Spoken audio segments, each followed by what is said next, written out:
నమస్తే. ఈరోజు మన స్టూడియోలో ప్రముఖ ఆధ్యాత్మికవేత్త శ్రీచక్ర ఉపాసకులు మణికంఠ శర్మ గారు ఉన్నారు. గురుగారితో మాట్లాడేద్దాం. నమస్కారం గురుగారు. పరమేశ్వరి అనుగ్రహట అక్షబల సిద్ధిరస్తు. గురుగారు, జూలై మాసం సింహరాశి వారి పరిస్థితి ఏ విధంగా ఉండబోతుంది? విశేషంగా ఆషాఢ మాసంలో ఎలాంటి పరిహారాలు చేసుకుంటే బాగుంటుందంటారు?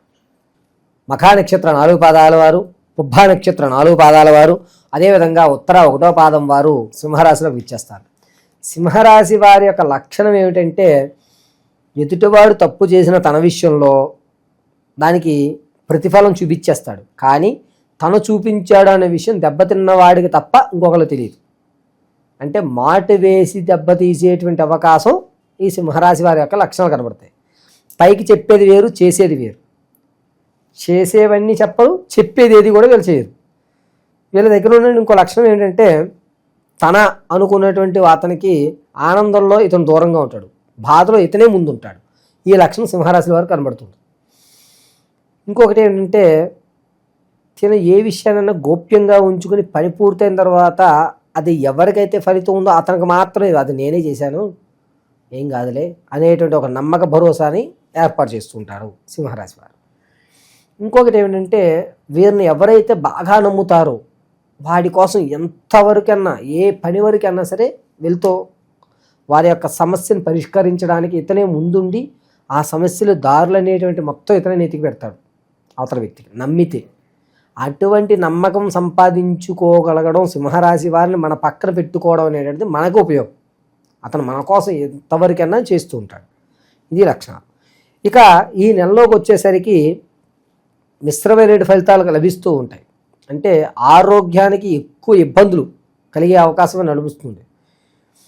వెనక గూడు అంటారు చూసారా, ఈ వీపు వెనక భాగంలో దానికి సంబంధించి నొప్పులు రావడం, లేదా ఇతను కాలు వేళ్ళు అటు ఇటు వంకరలైపోవడం, లేదంటే నడుస్తూ తొట్టిల్లడం అనేటువంటి జరుగుతుంటాయి ఈ నెలంతా కూడా. ఆరోగ్యం మీద చాలా అంటే చాలా శ్రద్ధ పెట్టుకోవాలి. ధనపరంగా వచ్చినది ఖర్చు చేసేది సరిపోతుంది, రూపాయి వెనక వేయడం ఉండదు. ఇంతకు ముందు అయితే పావలా దాచేవారు, ఇప్పుడు దాచే అవకాశమే లేదు. ఈ నెలంతా ఖర్చు సంపాదన రెండు బ్యాలెన్స్డ్గా ఉంటాయి. అలాగే నష్టం జరగదు, లాభము జరగదు. సో ఊరటగానే ఉందని చెప్పుకోవాలి. పుణ్య తీర్థాలకు వెళ్ళి స్నానం చేసే అవకాశం అంత వెళ్ళకూడదు అసలు. యాక్చువల్గా అయితే ఈ నెలలో అతను ప్రయాణం ఉండదు, కానీ అనూహ్యంగా వెళ్ళి స్నానం చేస్తాడు. భగవంతుడు నన్ను పిలిపించుకున్నాడు అనేటువంటి ధారణ ఏర్పడుతూ ఉంటుంది ఈ నెల. ప్రమోషన్ల కోసం చూస్తున్న వారికి మంచి అవకాశం కల్పిస్తుంది. ఏదైతే మీరు ప్రమోషను ఏ ఊరైతే అనుకుంటున్నారో దానికి రావడం ఆనందదాయకంగా ఉండేటువంటి అవకాశం ఈ నెలలో కనబడుతుంది. విద్యార్థులకి కొంచెం జ్ఞాపక శక్తి తగ్గుతుంది, దీనివల్ల చదివినవన్నీ కూడా మర్చిపోయేటువంటి అవకాశం ఎక్కువ లభిస్తూ ఉంటుంది. ఇక రాజకీయ, సినీ రంగ, కళా పరిశ్రమల్లో ఉన్న వారికి మీ పేరు సజెస్ట్ చేస్తారు, కానీ పైకి వచ్చేటువంటి అవకాశం లభించదు. అంటే ఓకే మనల్ని కూడా గుర్తిస్తున్నారు అని మనలో మనం బాధ పడకుండా మనకి మనం సెల్ఫ్ సాటిస్ఫాక్షన్ చేసేటువంటి అవకాశం కలుగుతుంది. విదేశ ప్రయాణాలకు ఎవరైతే శ్రీకారం చుడతారో వాళ్ళకి మంచి అవకాశం ఉంది. సంతానయుక్తంతో కోసం చూస్తున్నవారు, అంటే గర్భిణీయత్వానికి చూస్తున్నటువంటి వారికి మంచి అవకాశం, శుభమైనటువంటి విషయాన్ని మీరు వింటారు.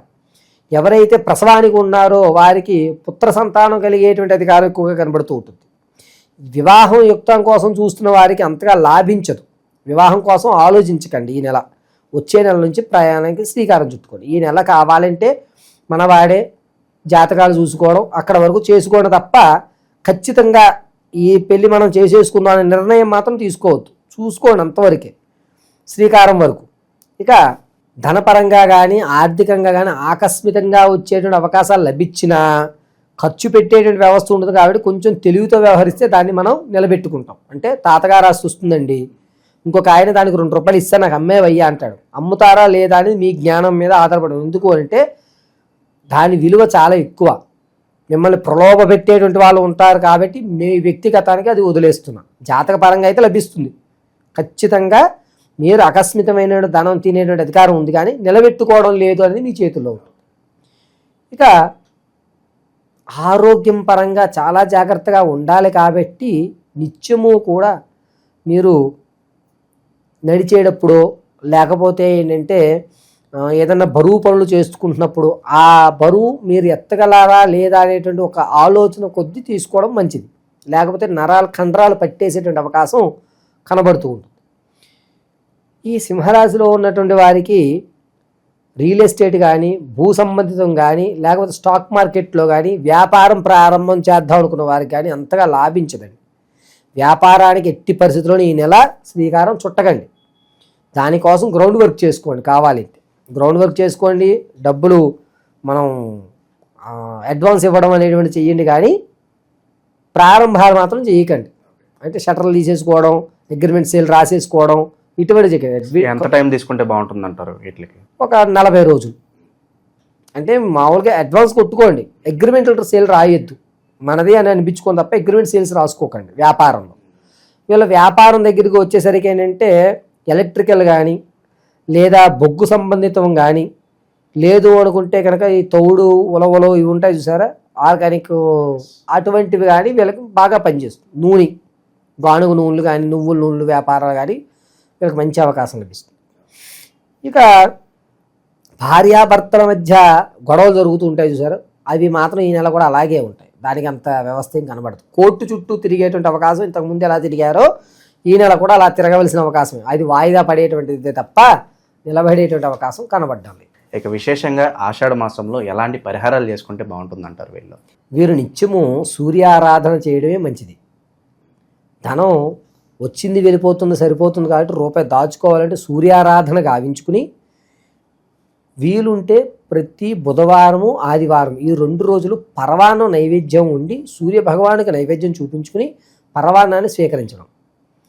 రాత్రులు ఈ రాశి వాళ్ళు పడుకునేటప్పుడు ఒక గాజు గ్లాసు కానీ లేదా రాగి గ్లాసులో కానీ నీళ్లు తీసుకుని అందులో ఒక ఇలాచి మొత్తం తీసేసి దాంట్లో ఉన్నటువంటి విత్తనాలు లాంటివి ఉంటుంది సరే, అవి వేసుకుని కొంచెం పంచదార వేసుకుని కలుపుకుని తాగడం అనేది చాలా మంచిది. దీనివల్ల ప్రమాదాలు జరిగేటువంటి అవకాశం తగ్గుతుంది. అంతేకాకుండా ఈ రాశి వారు ఏంటంటే తెల్లటి వస్త్రం లేదా బూడిద రంగుతో కూడుకున్నటువంటి వస్త్రాలు వేయడం చాలా మంచిది. బుధవారము ఆదివారం వీళ్ళకి కలిసి వస్తుంది. స్ఫటికమాల ఉంటే స్ఫటికమాల ధరించండి.